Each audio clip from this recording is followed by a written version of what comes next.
Hello and welcome to the Vibe of the 315 podcast. I'm Cam. And I'm Emily. And starting this episode off, we're going to be reviewing Syracuse basketball's most recent games. So, first, let's start with Syracuse's loss to Virginia Tech with a final score of 85-70. Pretty tough loss for them.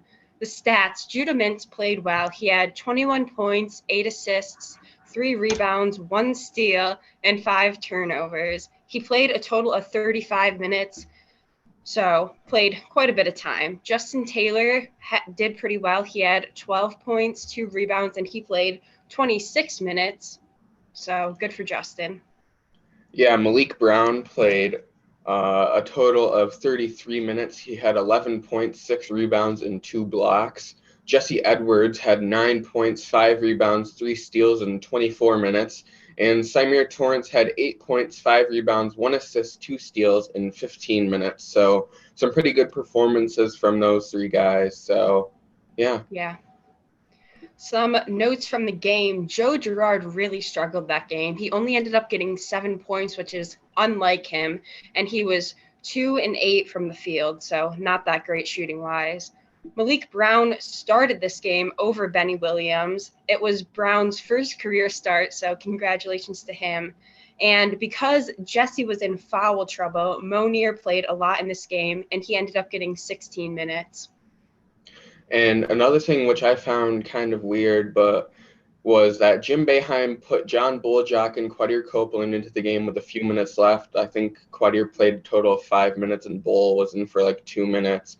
I think that's very interesting. I think maybe he was giving the starters a little bit of a rest because we had to play Virginia the next game. And getting into that Virginia game, Syracuse lost to the number 6 team in the country, Virginia. It was a great game. We fought hard, but we couldn't close it out, unfortunately. The final score of that game was 67-62, and Syracuse's record is now 13-10, and they are 6-6 in conference play. So it's not looking too good for our for our NCAA tournament hopes.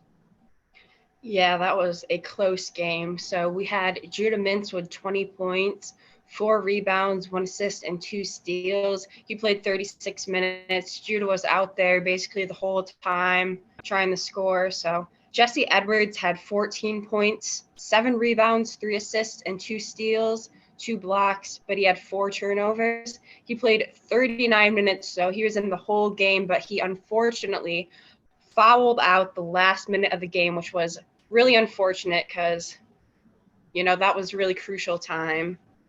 Yeah, that when he fouled out, that really hurt us. I remember I was upset when Yeah. he fouled out. I mean, there were a couple bogus calls in my opinion, and I was really upset when he Yeah. fouled out. I pretty much knew it was over at that point. But Yeah. Malik Brown had 8 points, 7 rebounds, 2 assists, 2 steals, a block, and he played 40 minutes, so he played the whole game. Some notes from this game: Joe Girard struggled again in this game. Again, he had 7 points, and he was 3 for 12 from the field, which is not good. I expect him to play very well against what seems to be his favorite opponent, though, Boston College, on Saturday. He seems to destroy them whenever we play them, so hopefully he can bounce back with the game against them. Yeah. And Chris Bell only had 6 points, but they seemed like a big 6 points. He was subbed out of the game with about 15 seconds in because he turned the ball over and Boeheim wasn't happy with him for that.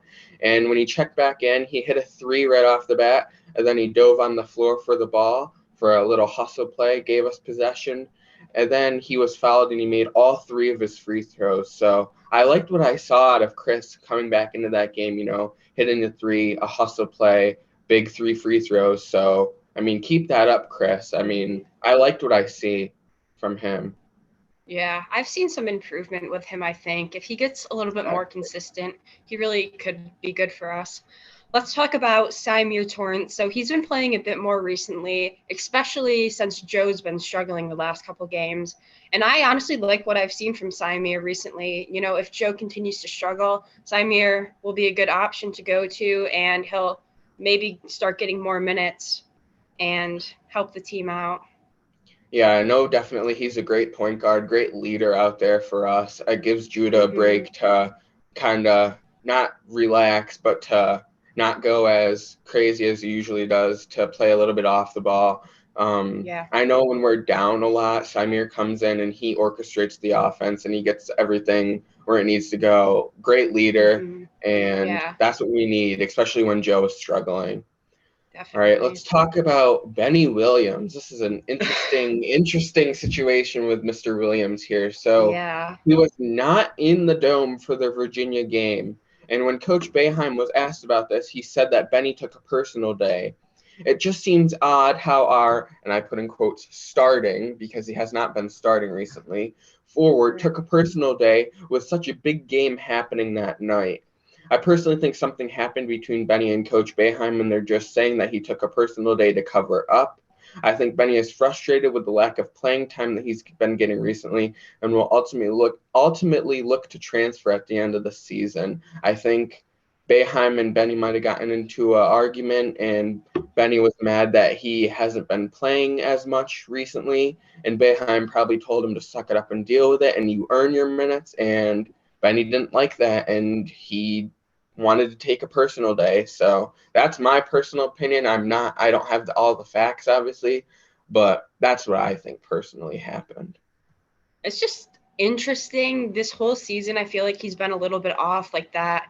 He's missed a few games for not feeling well, which, is valid, but like that, a personal day when you're playing Virginia, it's just weird how he's been this season.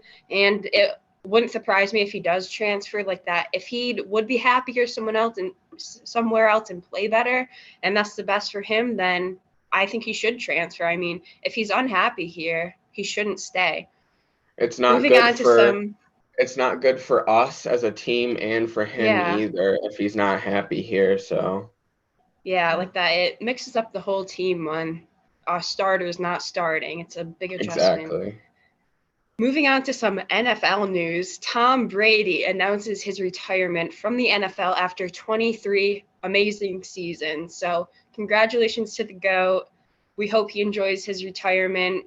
Tom Brady's career is just fantastic, and he well deserves this retirement. Hopefully, we still see him out there in the NFL world. I definitely think we will. He'd be a great coach or like announcer, something like that. But we love Tom Brady, and big congratulations to him.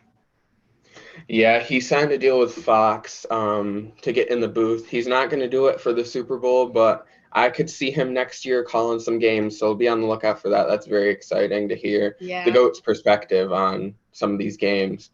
Uh-huh. Another big NFL transaction is that Sean Payton is going to be coaching the Broncos this next year. He's a longtime Saints coach, and I've liked him when he coached the Saints. So the Broncos have a better coach coming in for them. So maybe that'll be good for them in the long run. Hmm. All right, so there's been this like conspiracy going around that NFL games might be scripted. So, former Pro Bowl running back Adrian Foster said that the players would receive a script at their lockers in the beginning of training camp. He also said that what practice was is it was about practicing the script, and they knew what was going to happen, but you still got to put on a show. So that's honestly pretty interesting. I have heard like some talk about this, but I feel like it'd kind of be hard to script that, like, because like we see what's going on the field and like the calls that are made. So it's a pretty interesting theory. Drop your thoughts in the comments because I'd like to see different people's perspectives on it. But it's a very interesting conspiracy, I guess. Yeah, I could definitely see it being like something that's true. I mean, Mm-hmm. what we've seen in the playoffs the last couple of years, like how the Rams beat Brady last year, like that could have been a script. Yeah. Like literally anything could be scripted. It's just interesting to think about these types of things, and who Yeah. knows if they're true or not. All right, so we're going to get into our NFL award predictions. So I believe the NFL award ceremony is, I think, the night before the Super Bowl, where all the awards are announced. So we're going to get into who we think should win the certain awards. So my MVP is Jalen Hurts. Defensive Rookie of the Year is Sauce Gardner. Offensive Rookie of the Year is Brock Purdy. or I'm sorry, Offensive Rookie of the Year is Brock Purdy. Offensive Player of the Year is Justin Jefferson. Defensive Player of the Year is Micah Parsons. And Comeback Player of the Year is Seattle Seahawks quarterback Geno Smith. Some really great players. So for my MVP, I have Jalen Hurts. He's just had a great season. Defensive Rookie of the Year, Sauce Gardner. I mean, he's a fan favorite, so give Sauce Gardner that award. Offensive Rookie, Brock Purdy. He really played well this year. I think he surprised a lot of people with his skills, so he deserves it. Offensive Player of the Year, I put Christian McCaffrey. He just had a really great season. And trust me, I love Justin Jefferson, but I don't want to put all the same answers as Cam. But, he did really good, and the 49ers made it pretty far, so. Defensive player, I have Nick Bosa. And comeback player, I had Saquon Barkley. He had a pretty good season, so those were my predictions. All right, so the full NBA All-Star rosters are announced. So we talked about the captains and the starters last week, but here are the reserves for each conference. So for the East, we have Joel Embiid, DeMar DeRozan, Jaylen Brown, Bam Adebayo, Drew Holiday, Julius Randle, and Tyrese Halliburton. In the Western Conference, we have Ja Morant, Domantas Sabonis, Paul George, Shai Gilgeous-Alexander, Damian Lillard, Lauri Markkanen, and Jaren Jackson Jr. So some first-timers this year in the All-Star game. Mm-hmm. All right, I've heard people saying that. Emal, why don't we get into some snubs, because I've seen some unhappy NBA fans that have thought that their players should get into the All-Star game. Yeah, so James Harden, Trae Young, Anthony Edwards, Jimmy Butler, all guys that are really good and I think should have been in the All-Star roster. And then we have a few more that I'm going to list off: De'Aaron Fox, Devin Booker, and Anthony Davis. And I understand that the Davis and Booker snubs are probably due to injury, but the De'Aaron Fox snub, absolutely ridiculous. It was terrible. He has been playing amazing this year. I mean, I understand, obviously, everybody can't be an all-star, but there's so many deserving players, and Fox should have made it as a reserve. Yeah. I think that's crazy, and the Kings are doing so well. I was just upset with De'Aaron Fox not getting it. All right, going back to the NFL, we're going to be talking about our for real Super Bowl predictions. We predicted our Super Bowl games last week, but obviously our game didn't happen. The Eagles-Bengals, that didn't happen. It's Eagles-Chiefs in the Super Bowl this year. So I still think the Eagles are going to win, and I think it's going to be a 37-34 game. Yeah, I have the Eagles winning as well. It's going to be a close one, I think. So I have Eagles 34 and Chiefs 31. Will be an interesting game for sure. Definitely a close game. Yeah, some different NFL news. So star running back Joe Mixon is wanted by the police after a report came in that he aimed a firearm at a woman and threatened to shoot. So it's kind of scary, but very interesting. I mean, you never want to see like a sports player, like celebrity, wanted by the police. I mean, he was just playing out there, so crazy report. Yeah, very, very interesting. I was shocked when I saw that. I mean, the Bengals are just coming off the championship game this past weekend. I mean, what are you doing? He's a popular player, too. I mean. Exactly. All right, staying on the criminal side of things, we're going to go to baseball now. Khalil Lee, former Syracuse Mets outfielder Khalil Lee, has a warrant out for his arrest in Syracuse for criminal obstruction of breath, which is just terrible.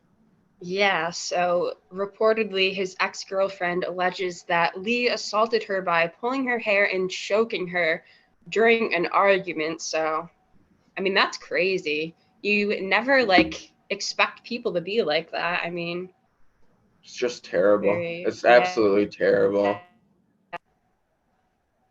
I don't know what possesses people to act in that way, but Khalil Lee apparently did. So don't expect him to be on the baseball field anytime soon. Yeah. All right. getting off of the darker topics, we're going to get into some fun stuff here. So, first of all, we'd like to announce that Boeheim's Army is confirmed for the TBT 2023. Yay. And they're confirmed to be coming back to play for $1 million this summer. So hopefully we can win. Hopefully we get some cool players, and if we could win again, that'd be awesome. It's always fun to watch. Definitely a tense game. I'm always on the edge of my seat with the Elam ending. Uh-huh. All right, maybe some future Boeheim's Army players. Elijah Moore recruitment. Let's talk about that. So 2024 four-star recruit Elijah Moore has committed to Syracuse University. Thank goodness. So he chose Syracuse over some good schools, Arkansas, Alabama, Miami, Oklahoma State, and he was offered an NIL contract with Adam Weissman for over 7 figures. So I think that was definitely a big part of his recruitment, but hey, I'll take it. Can't wait to see what he brings to Syracuse. He's getting that bag. Yeah. Another potential recruitment, we have Marcus Adams Jr. He is another 2024 four-star recruit. So he's down to 5 schools in the recruitment process. So the schools are Syracuse, UCLA, Oregon, Mississippi State, and Texas. So he is a 6'8" small forward from Harbor City, California. We'd love to see him in Syracuse. Yeah, I think if Chris Bell stays his tenure here, I think that would influence Marcus to come here possibly, since they're both from California. Similar players, I think. I think Marcus is a little bit more athletic probably, but I really hope he comes here. I've seen some highlights and stuff of him, and he looks really good. So hopefully we can get another NIL deal with Mr. Weitzman, Mr. breadwinner. So yeah, hopefully we get that figured out for 2024. All right, we're gonna do we've been doing the Guess That Player segment. We're gonna do it with Syracuse University players this time. So we're gonna do a round of football players, current football players, and basketball players. So Syracuse basketball players, but the basketball can be from any time. So Emal, are you ready to guess that Syracuse football player? I will try. All right, clue number 1. This player's dad played in the NFL for the Dolphins. This player is listed as a tight end, but plays wide receiver. This player is going into his junior season. He wears number 19 and is by far our best receiver. Okay. I think I know. Is it Gadsden? It is Oronde Gadsden. That is correct. So, I thought I remember you mentioning. Yeah. His dad played in the NFL for the Miami Dolphins, which was very interesting. And cool. Yeah.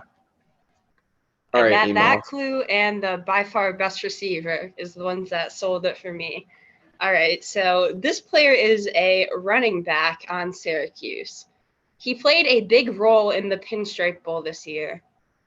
They have a last name that could potentially be a first name. I think I know who it is. All right, is you can it guess. LaQuint Allen? Yes, it is. He did really good in the bowl, so I really like what I saw from him. And he's only a freshman, so he could really be great for Syracuse. What were the other clues for that one? That he is from New Jersey and he wears number 20. Some good clues. All right, we're going to do Syracuse all-time basketball players, so it doesn't have to be a current player. So clue number 1, this player is no longer on Syracuse. He played for Boeheim's Army this past year. His last season at Syracuse was 2020 to 2021. This player had a very big appetite and ate lots. He had a love for varsity pizza. All right, I think that one got me. Is it Dolezaj? It is Marek Dolezaj. Okay. The last clue was this player once tripped a tooth in the game and kept playing. Oh, that varsity clue was very helpful. That boy would destroy some varsity. I remember seeing that all over the place. I just remember they just kept telling him, you got to put on weight, you got to eat like Yeah, tons. That was exactly. like his whole thing. All right, my Syracuse player. This player enjoyed the restaurant Benihana. All right, I know who it is. It's Yeah. Elijah Hughes. Yes, I knew that clue would be a giveaway, but I'll read the other clues just for fun. This player was a New York native. This player hit a half court shot against Duke. That was such a cool play. I That was mean, crazy. insane. This player was drafted into the NBA, and we used to really enjoy joining his Instagram lives. They were quite fun. But Yeah. yes, it was What Elijah a Hughes. what crazy days when we would go in and talk to Eli and have fun in the lives. What a day. All Yes, right, those we're are going to fun. do our special segments and then wrap this episode up. So, my take of the week is we talked about this a little bit earlier, but I really think it's going to happen. I think that Joe Girard is going to have a bounce back game against Boston College on Saturday and have at least 22 points. He seems to love playing against the Eagles, and he usually does well against them. So, hopefully, he can step it up for us when we really need it. So, I'm Yeah, predicting Joe at least 22 points against Boston College. it's time for him to have another really solid game. That's a good take. I think that Exactly. will happen. My chump of the week this week is Kihei Clark, Virginia's point guard. No one else on Virginia really bothers me except Clark. There's just something about him that I don't like. He has a very kickable face, and I tweeted that on Twitter. I just want to kick him in the face really bad. And Syracuse also lost to Virginia this past weekend. It would have been a quad one win for us, so a really big win, and unfortunately we couldn't pull it off. So Kihei Clark is this week's chump of the week. He deserves that. All right, my show and tell item. I got here a Bam Adebayo jersey. I was just looking at my NBA jerseys a few days ago, and this has got to be one of my favorite ones. It's like the style they had last year, where it was different like letters from different eras. Adebayo there on the back. Partial reason I chose this is because I know he is an NBA All-Star, so hope to see him play good. I'm kind of curious to see what team he'll go on, but that should be interesting. The All-Star games are always fun to watch. Go Bam, go Miami Heat. That's all I gotta say. Early prediction, I really want LeBron to draft a good team. Hopefully he gets all of our favorite players. I Yeah, hope I was thinking he'd be good on LeBron's team. he gets on Team LeBron. There should be two Heat All-Stars, but I'm glad Bam got the nomination. Yeah, Emal, great item this week. All right, thank guys. you. Well, Appreciate that. other than that, I think that's pretty much it for this episode. Thank you guys for watching. Check out our social medias, linked in the description as always. Emal, do you have anything to add? Nope, just as you said, follow our socials. We'd greatly appreciate it. Thank you guys for tuning in as usual. Yeah, and we'll have an episode up next week, our weekly episode like usual, so be on the lookout for that. Other than that, we're out.